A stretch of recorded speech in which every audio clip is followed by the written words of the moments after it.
A graça e paz, meus amados, a você que está em casa ouvindo mais uma das nossas mensagens, das nossas programações, eu gostaria de deixar uma mensagem no teu coração nesse momento. E a mensagem que eu gostaria de compartilhar com você se encontra no Evangelho de Mateus. Mateus, capítulo 5, a partir do versículo 23. Jesus tem uma mensagem no nosso coração. O Sermão do Monte é um dos sermões mais completos da Palavra de Deus, um dos mais extensos também. Alguns teólogos costumam dizer que se nós tivéssemos apenas o Sermão do Monte, já nos bastaria para que a nossa vida fosse direcionada por Jesus, porque é um sermão bem completo, no qual nós temos princípios, nós temos leis, que aplicando elas no nosso dia a dia, nós estaremos cumprindo a vontade de Deus.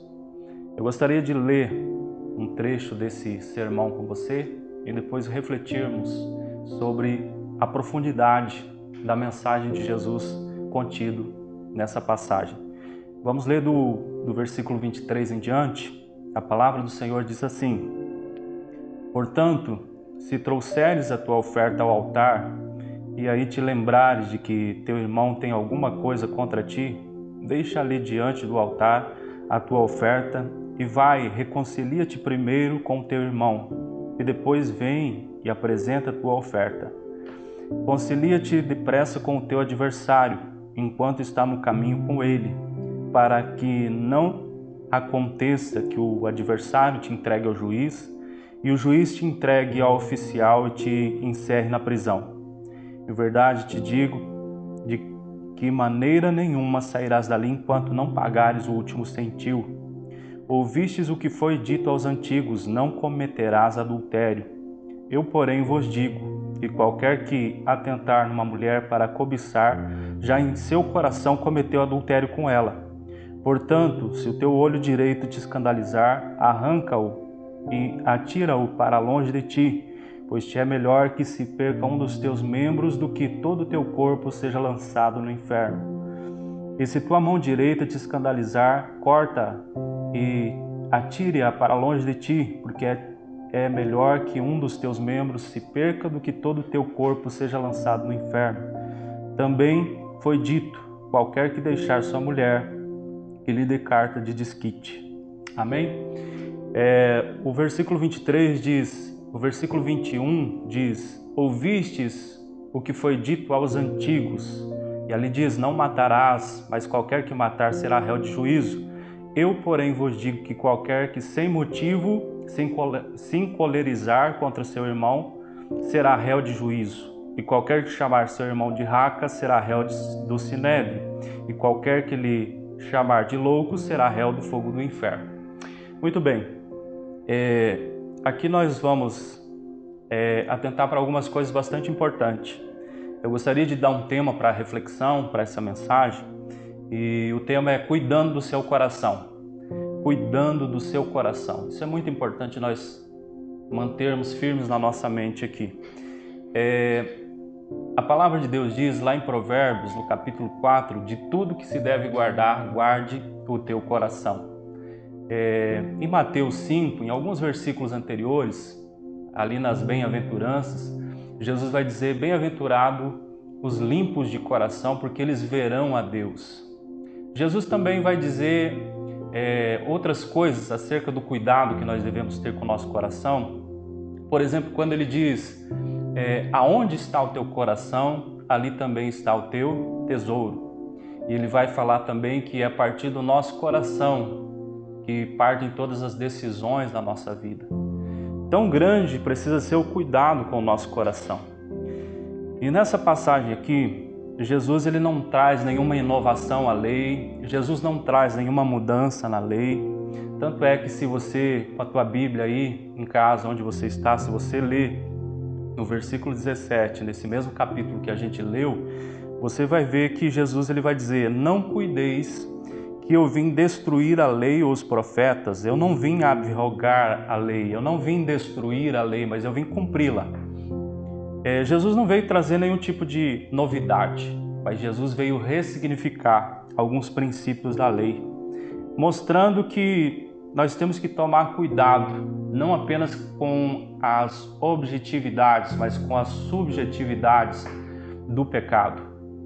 Ele nos traz luz ao nosso entendimento a partir dessa mensagem aqui, mostrando que o pecado é tudo aquilo que rouba, é tudo aquilo que captura o nosso coração. Não importa se nós consumamos ou não os desígnios interiores do nosso coração, mas uma vez que nós concebemos, damos à luz a um pecado e alimentamos dentro do nosso coração, esse mesmo desejo, esse mesmo desígnio acaba levando as nossas vidas para o destino no qual está determinado na palavra de Deus, onde diz que o salário do pecado é a morte. Por isso muitas pessoas estão morrendo, muitas pessoas estão caminhando em direção à morte, porque não atentam para essa verdade. Não atentam que muitas vezes, embora você tenta não consumar um pecado, muitas vezes você acaba alimentando esse pecado dentro do seu coração e deixa que seu coração venha a ser roubado, capturado por esse pecado. E muitas vezes você está passando um momento de muita angústia, de muita dor, de muita tristeza, e não existe nenhum sentimento aparente, não existe uma circunstância aparente para você estar nessa dor, para você estar vivendo algo ruim, mas você está com aquilo no teu coração, você está com aquela dor, aquele aperto no teu coração e não sabe por quê. É porque muitas vezes nós cuidamos muito para não cometer o pecado propriamente dito, consumado. Mas Jesus ele nos manda prestar muita atenção com a subjetividade do pecado. O que é a subjetividade do pecado? É aquilo que não é exposto, é aquilo que não é colocado em prática, é aquilo que está oculto, é aquilo que não pode ser tocado, aquilo que não pode ser visto, que está dentro do nosso coração. Por isso, Jesus ele começa esse ensinamento dizendo: ouvistes o que foi dito aos antigos, eu porém vos digo. Jesus está dando um novo significado à lei, Jesus está dando um novo significado aos mandamentos, dizendo que o que importa não é apenas as aparências, que a única coisa que importa é que verdadeiramente os nossos corações venham estar direcionados, ligados a Deus.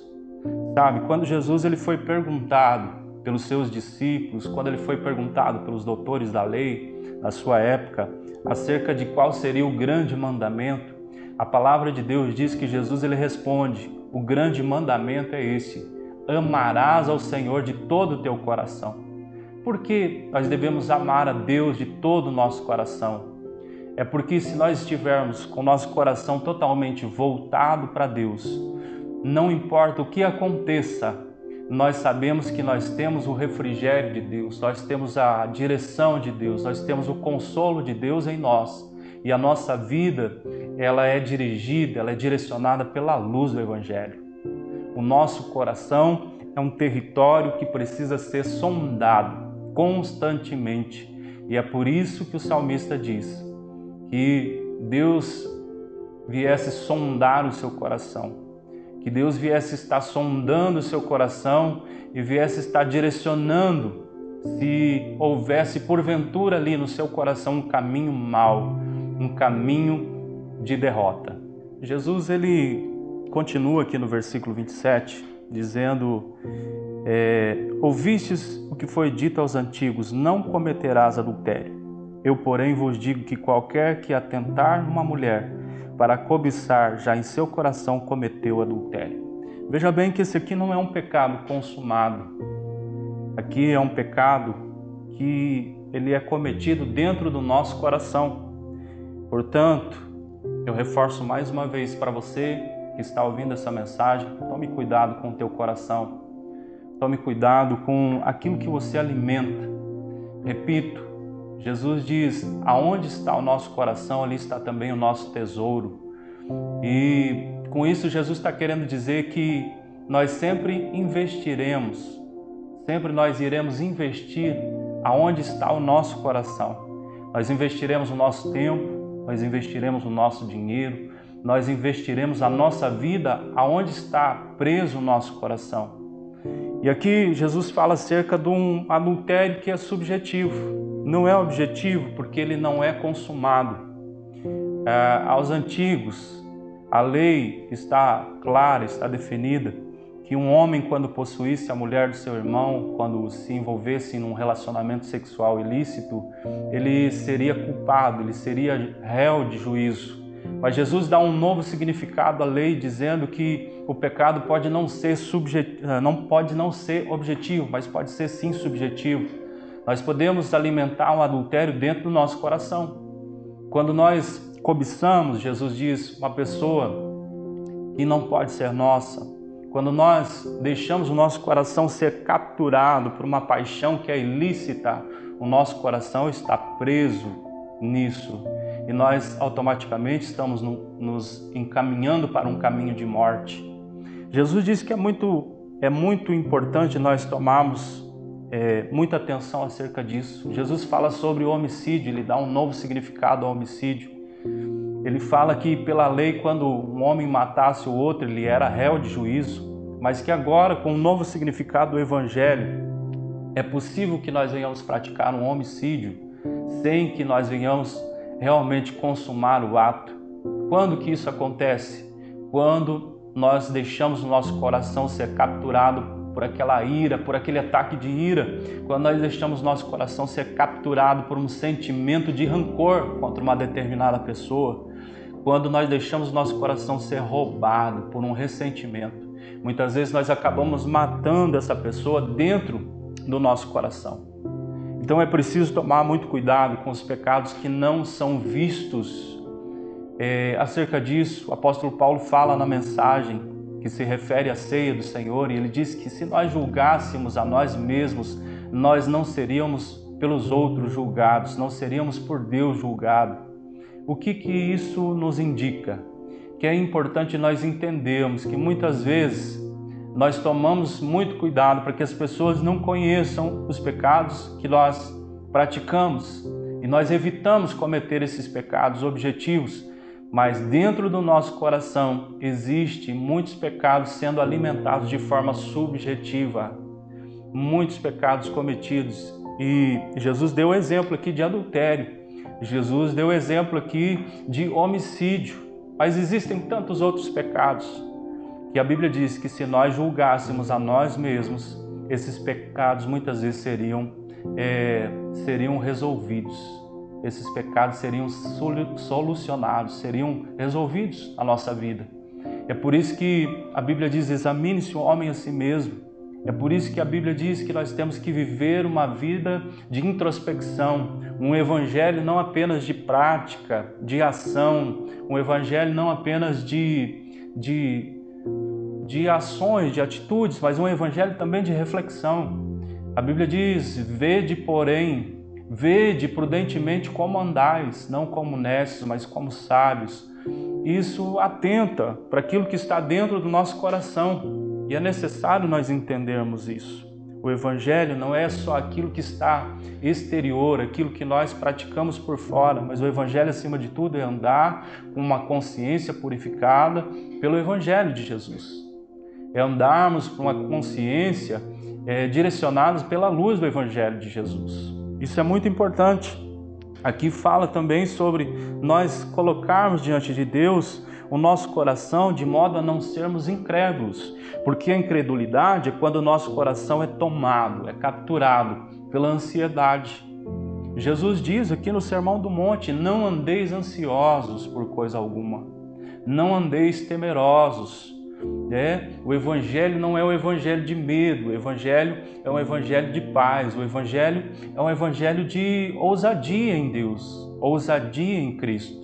Então, não andais ansiosos, não andais temerosos. A Bíblia diz, não temais, não temais. É importante nós entendermos isso, e principalmente nesse período de pandemia, nesse período onde as notícias da mídia são negativas, são muitas vezes aterrorizantes. Eu e você precisamos entender isso. Nós precisamos guardar o nosso coração. guardar no nosso coração não apenas do adultério subjetivo, não apenas de um homicídio subjetivo, aquele rancor, aquele ódio no coração contra alguém. Livre-se disso. Eu quero desafiar você, eu quero fazer um convite para você nesse momento. Aonde você estiver assistindo esse vídeo, reflita isso. Reflita isso. Pare um pouco, pare um momento para meditar sobre como está o teu coração, como estão os teus sentimentos. E se for possível, você faça a oração do salmista e diga: Senhor, sonda-me, veja se há em mim um caminho mau, sonda-me, me direciona para um caminho de justiça, me direciona para um caminho de verdade, ilumina o meu espírito, ilumina a minha alma. Sabe, querido, porque muitas vezes nós não entendemos porque algumas coisas acontecem na nossa vida, mas Deus, Ele usa coisas loucas, coisas que nós não entendemos no momento, tudo para o nosso bem. A Bíblia diz que todas as coisas cooperam para o nosso bem. Essa pandemia vai fazer 1 ano que ela veio para o Brasil, que ela começou a causar os seus efeitos no Brasil. Sabe, e uma das coisas que nós precisamos atentar para a pandemia, que Deus ele está agindo nessa pandemia de alguma forma. Deus, quem sabe, Ele me parou e Ele parou você para que nós viéssemos cessar com as nossas atividades, com as nossas correrias, com os nossos ativismos, para que nós viéssemos refletir sobre a vida que nós estamos levando. Sabe, foi mais ou menos isso que Jesus ele escreveu para a igreja de Éfeso, lá no livro de Apocalipse. Ele diz: olha, vede aonde caiu, vejam vocês aonde caiu, lembrem-se aonde foi que vocês caíram e arrependam-se. É como se Deus estivesse falando para mim e para você: vejam aonde foi que vocês erraram, vocês têm um tempo agora, vocês têm um momento agora de reflexão. Sabe, nós precisamos enxergar as coisas que acontecem na nossa vida pela fé. A Bíblia diz: o justo viverá pela fé. E enxergar as coisas pela fé não é ser excessivamente otimista e também não é ser excessivamente pessimista. É você começar a enxergar o agir de Deus, o mover de Deus na nossa vida, mesmo nas circunstâncias adversas. Mesmo nas circunstâncias adversas, Deus tem coisas para ministrar no nosso coração, Deus tem coisas a nos ensinar, Deus tem coisas a nos falar. E Ele está dizendo para mim e para você agora, Ele está dizendo: veja como está o coração de vocês. Vejam como está o coração de vocês, cuidem do coração de vocês agora. Eu não estou falando aqui fisiologicamente, biologicamente, eu estou falando espiritualmente. O coração, a Bíblia diz, é onde sai, é da onde partem todas as coisas da nossa vida. Todas as nossas decisões da vida partem do coração. De modo que, se o nosso coração está em Deus, se o nosso coração está plantado em Deus, o que vai sair de nós são coisas de Deus. Mas se o nosso coração está plantado, enraizado no mal, o que vai sair do nosso coração são coisas ruins. E Deus ele nos manda tomar cuidado com o nosso coração. E a atitude que Jesus ele manda nós tomarmos a partir desse momento é uma atitude radical. Jesus ele diz: se o teu braço direito, se a tua mão direita te faz pecar, corta ela e arranca de ti. Então eu quero fazer um convite para você que está aí ouvindo a ser corajoso nesse momento. Seja radical com esse sentimento ruim e destrutivo que está dentro do coração. Arranca ele de você, porque arrancando ele de você, isso não vai fazer com que você venha morrer, mas isso vai fazer com que você venha ter vida a partir de agora. Jesus disse: o teu olho te faz pecar, arranca ele e joga fora, porque é melhor entrar sem um olho, é melhor entrar sem um braço no reino de Deus do que ir com o braço, ir com o olho, ir com o corpo todo para o inferno. A mensagem é forte, a mensagem é radical, mas Jesus quer o nosso bem. Ele quer que nós venhamos andar num caminho de vida e de paz. Eu gostaria de fazer uma oração para você, aí onde você está mesmo. Eu convido você a fechar os teus olhos para nós orarmos nesse momento. Senhor, em nome de Jesus, eu oro por essa pessoa que está assistindo esse vídeo, quem sabe na sua casa ou talvez no seu trabalho, e eu te peço que o Senhor possa visitar com teu Espírito Santo o coração dessa pessoa. Deus, sonda os nossos corações, e se houver algum caminho mau, que o Senhor possa estar nesse momento aspergindo o sangue precioso de Jesus e nos purificando de todo mal. Senhor, nós nos arrependemos dos nossos pecados, tanto aqueles que são objetivos, aqueles que são uma prática consumada, quanto aqueles que são subjetivos, estão nos nossos pensamentos, estão nos nossos sonhos. Senhor, nós abrimos mão, nós arrancamos de nós e nós lançamos fora, porque nós queremos entrar no teu reino, nós queremos entrar no teu santo reino, na tua santa presença. Nos livra de todo mal e purifica os nossos corações, em nome de Jesus. Amém, querido? Que Deus possa te abençoar grandemente com essa mensagem. Amém? Cuide bem do teu coração. Um abraço grande, que Deus abençoe em nome de Jesus.